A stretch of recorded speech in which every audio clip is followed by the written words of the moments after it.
Over 15,000 indie games are released every single year, and most of them are too small for anyone to notice. We'll grab a magnifying glass because we're looking at some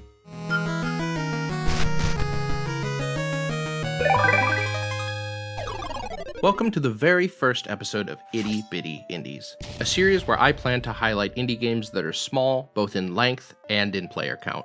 Join me as we jump into 4 itty bitty, teeny tiny, small little mini indies that you can sink your teeth into. Let's get started. Developed by Devin P. Quinn and released on October 3rd, 2024, Doll Acres is a horror-themed walking simulator that graphically harkens back to the NES era. It currently sits at about 50 reviews on Steam.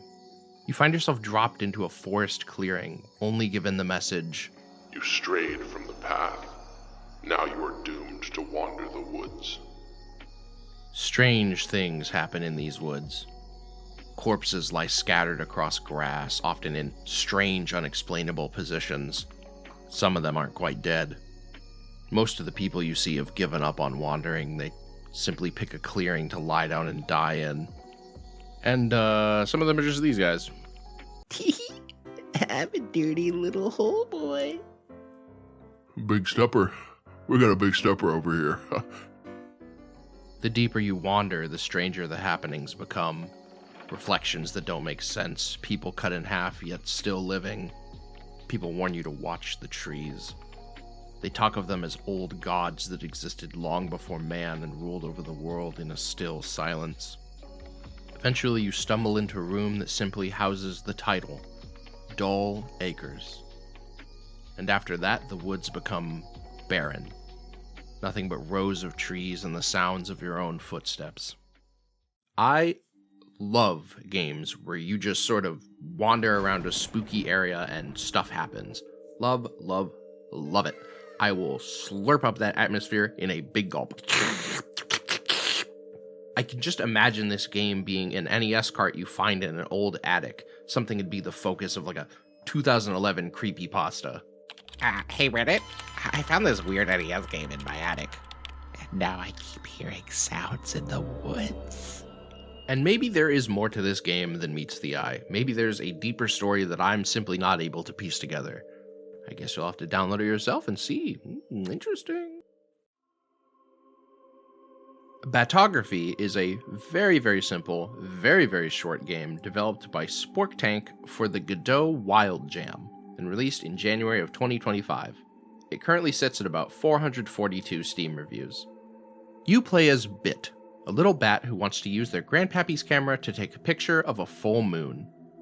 Pressing Z, the camera zooms in on the screen, while X takes pictures. These pictures are then used to solve simple puzzles and requests for the other forest animals, who will sometimes reward you with abilities and traversal options. This feels really familiar. The game is rendered in this wonderful silhouette style where just enough detail is outlined to make out what the characters are. I especially love this electrician who just... After helping out several animals, a wolf... God damn. stands at the edge of the map, guarding a giant gate. He isn't exactly hard to convince. You'd show him a picture to say, and he'll let you in. Stepping beyond the barrier, a gust of wind shoots us into the sky, we take our picture of the moon, and that's it. That's the game. I think it's the first time I've been genuinely upset that a game was as short as it is, clocking it at around 10 minutes, and that's if you take your time. I mean, just look at this. Look at this guy. That's 10 out of 10 right there. He deserves 5 sequels. Amazing. While I do wish there was a bit more there, I'm very thankful that Batography exists at all. It's a very cute project with a lot of talent behind it. There's a few interactions that I didn't show here because I want you guys to have a reason to check it out yourself, and I never want to spoil everything a game has to offer. As with everything else on this list, it's free on Steam, and I highly recommend it. Do you ever run into this relatable problem? Well, suffer no more, because today's episode is sponsored by Foob, the brand new chewable powdered air treat stick to help you break all sorts of nasty habits. Foob is a nylon stick filled with flavored powdered air that's perfect for sucking or chewing whenever you get the urge. Foob comes in 4 different colors: blue, obsidian, the red king, and baby vomit. Foob chewable treat sticks are small and compact, Perfect for shoving right up your tight little fucking starfish so nobody knows that you have them.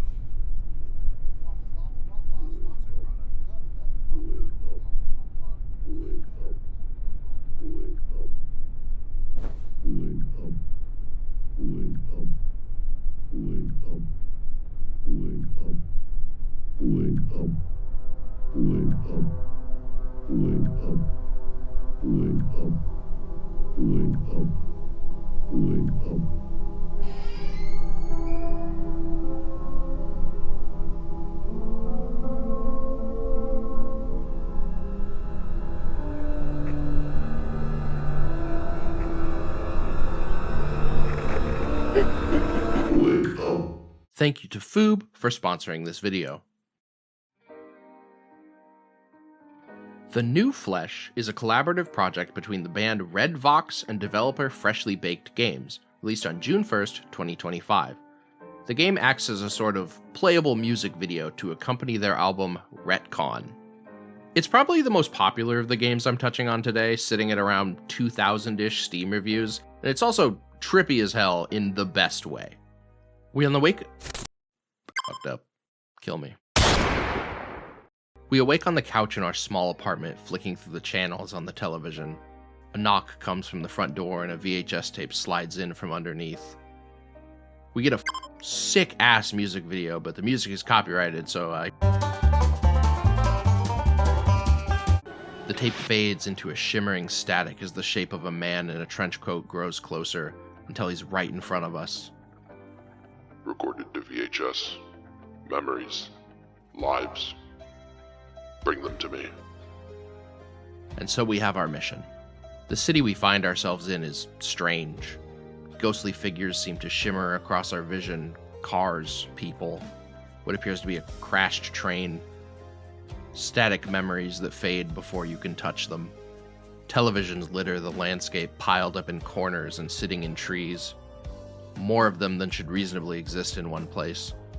Most of them only show static. Upon those that show otherwise, we find our tapes. A tree, a dancer, and a car. We return to the man and... Oh my god! Jesus! Holy shit. Okay. Alright, let's pop those suckers in there.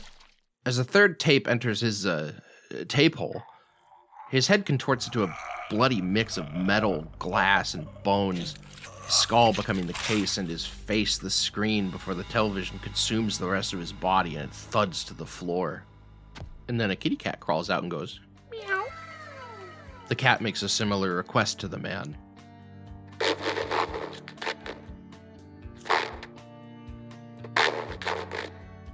The images on the televisions begin to change. They start to flash advertisements that beg for any passing person to cast their attention to the screens. The walls of buildings are plastered with jarringly colorful ads for everything from pizza to insurance. Injured? Good. The city is full of secrets. Within it you can find a phone that transports you to an endless hallway, glimpses into a dream hidden behind an open window, a garden hidden away in the back of a government building. And that's where I'm going to stop, because I think you should play this for yourself. From the visuals and the music to how they blend together to some of the ways this game plays with transition and your sense of space, this video is 100% not doing it justice. The New Flesh, even from what I've shared with you here, is not particularly subtle with its themes. As it progresses, the beauty and simplicity around us becomes more and more inundated with ads that demand our attention. The televisions go from uncomfortably present but simply broadcasting static to bright, colorful commercials. The view of the city's architecture becomes little more than a carousel for company logos and slogans to grab the eye of anyone who happens to look in the direction of up. The whims of the advertisers and the companies hitting our eyes like a storm that you can't escape from.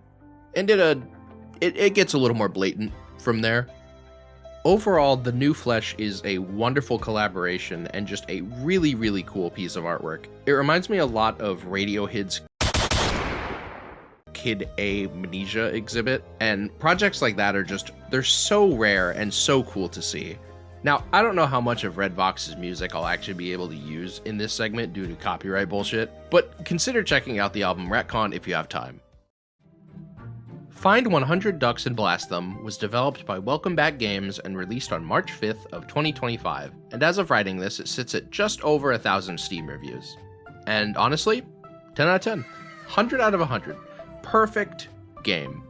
You're put into a little open area with a house, a front yard, and a backyard, adorably furnished and decorated. And all around you are these little ducks, wearing hats and costumes and fitting into their hiding spots. Some are just sitting on counters, but others are inside TVs, hidden within paintings. And you gotta blast them! Why would you do that? So sorry. And that is the full game. You wander around this house, gun in hand, and shoot the ducks when you see them. Don't worry, it's not violent. The gun doesn't even actually shoot a bullet. The ducks don't die unless you count this as dying. And dude, just check out some of these ducks, man.